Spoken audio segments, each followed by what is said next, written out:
Okay, so we are going to take a look at Queen Elizabeth's speech at Tilbury. And what the purpose of this little video is just to model a little bit how to make a connection between the rhetorical situation and some of the rhetorical choices.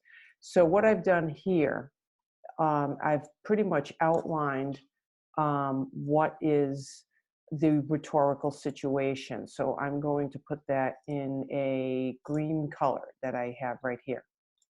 So basically, Queen Elizabeth's job here is to convince her army, who are essentially a bunch of farmers with pitchforks, that they essentially have to march to their deaths in defending England against Spain.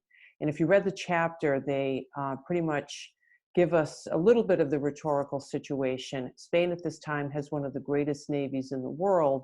So it's essentially a David versus Goliath scenario where you have, a big monster against the little guy type of thing.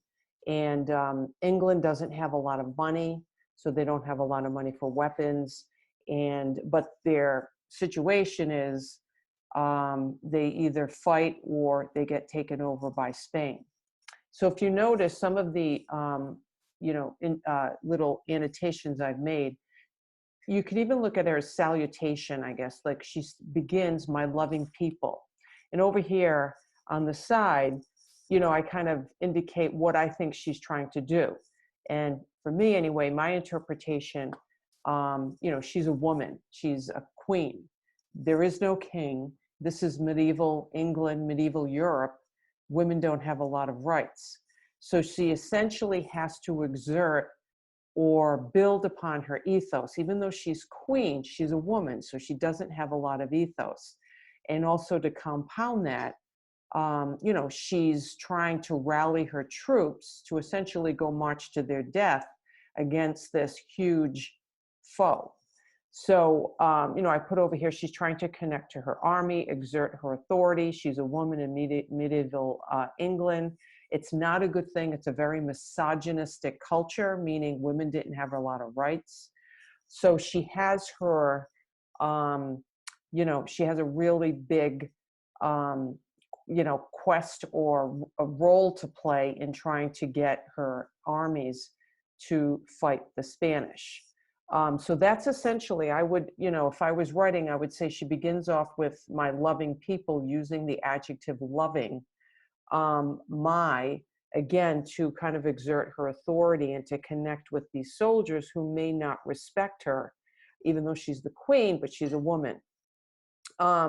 Then this second part here that I highlighted, "to live and die amongst you, to lay down for my God, for my kingdom and my people." If you read that, she's really, again, connecting to her armies, using the pronoun my kingdom, my God, my people. And I think even a little bit over here, she's a monarch. So she may even be placing herself on the same level as God, because, again, the royalty monarchs were considered to be almost like agents of God. And again, it's very similar to the royal we. She's identifying with her soldiers, committing herself to the cause as well. Pretty much saying what's good for the goose is good for the gander. I'm not going to ask my soldiers to go off to war without me beside them. Or, again, trying to connect into this concept of community. She's also willing to risk her life as well. The second thing here, right here, which she says, and here I think she pulls a little Lady Macbeth. I'm going to highlight this in a little maroon color, where she makes a concession. She's feeding into their values. Again, even though she has ethos as a queen, she is a queen in a time of battle. So she needs to build and really expand that ethos. She does this by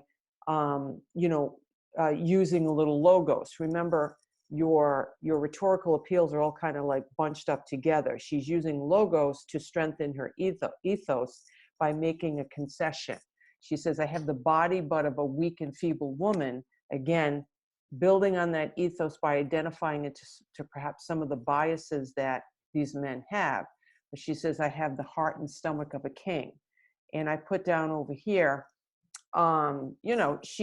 this little remark reminds me of Lady Macbeth when she says, I have to unsex myself. I have to become a man in order to become more aggressive and more violent. And I think she's kind of tapping into that. So that perhaps is also something else that you could, really connect into this rhetorical situation.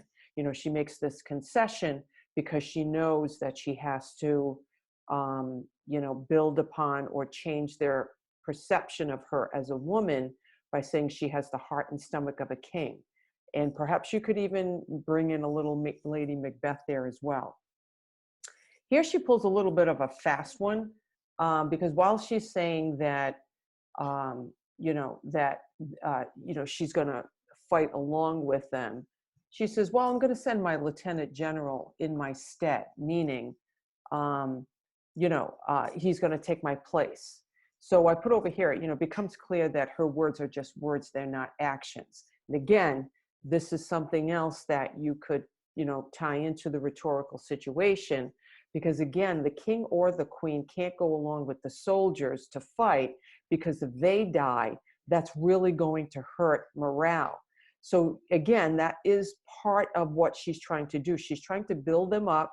She's trying to say, we're all in this together, which is, we've heard a lot of that recently. I'm not going to ask you to do anything I wouldn't ask myself, trying to build them up, play into their values, playing into their biases.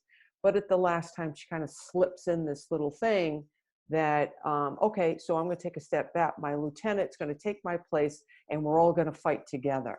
So again, she does kind of indicate that, her words are words, and it is a little bit of implied by this one line.